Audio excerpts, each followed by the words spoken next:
This video is about preppers. First, I'm going to demolish them. They better check themselves before they wreck themselves.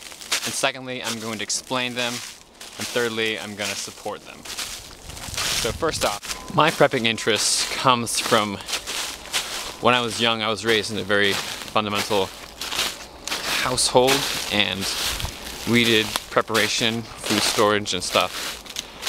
And I was taught it, and I definitely believed the end of the world was coming pretty soon. I'm not that way anymore, just because it was from my childhood. A little bit of me is still like that.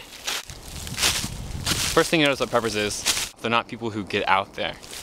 They usually base everything off of fear of the worst case scenario. Preppers are afraid of the world. They don't seem to get out. They don't understand it, so they don't have a good basis of knowing, I don't know, how currently to react to it, or they don't prepare to thrive. They just prepare to eat crappy food in a basement and shoot anyone who tries to steal their food until they run out, in which case they'll starve to death like everyone else. What they should be doing, if they were to believe that, the world is literally going to come to an end, like a Hollywood movie, they should be stocking up on books and should be creating solutions to the problem. One more slam on preppers is that they are not looking at the greater picture of civilization or societies in the first place.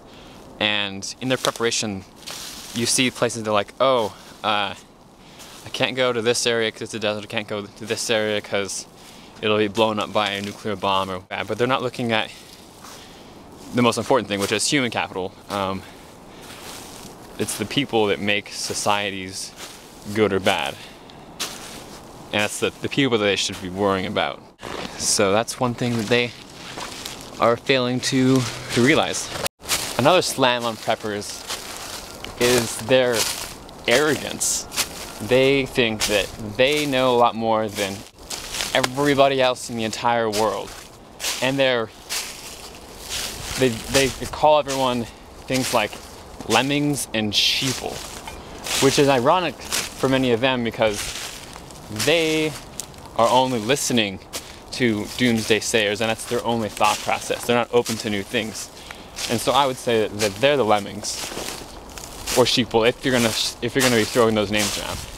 The lack of open-mindedness in a lot of preppers is a discredit to them, because it is. Because if they're not weighing evidences and they only look at one side, they're not likely to be right. This is a discredit to them. The rampant consumerism. Many popular prepper videos are all about what's in my bug out bag, what's my bug out car, this is a cool knife, just because they're all about things. And something that they're not preparing for as much is things like physical fitness and personal skills that could help them out a lot more than things. Things are going to come and go, but your skills you won't be able to lose so easily. Well, it's something that they should be doing. They should be doing, if anything, it should be radical training camps, and I think they get a lot more out of it than just radical consuming. Preppers have gotten so big because of the problem with the human brain. If we hear things enough, our brains get saturated and start to believe it. Things are taken as fact just because you've heard it enough times. And they're hearing the media tell them calamities are happening everywhere, more and more often. You've got hurricanes, climate change, peak oil, everything's thrown at you. You don't really understand it, but it all sounds scary. And so you start believing it, and you start emotionally getting attached to it, and then you start being fearful of the world and believing that the end of the world's coming soon because people are saying, oh look, there's correlations, there's more of these, there's more of that. But what's really happening is the world has statistically gotten less violent and become a better place. And sure, there are definitely changes coming up, but it's not gonna be the way you perceive it as the news is showing you emotionally.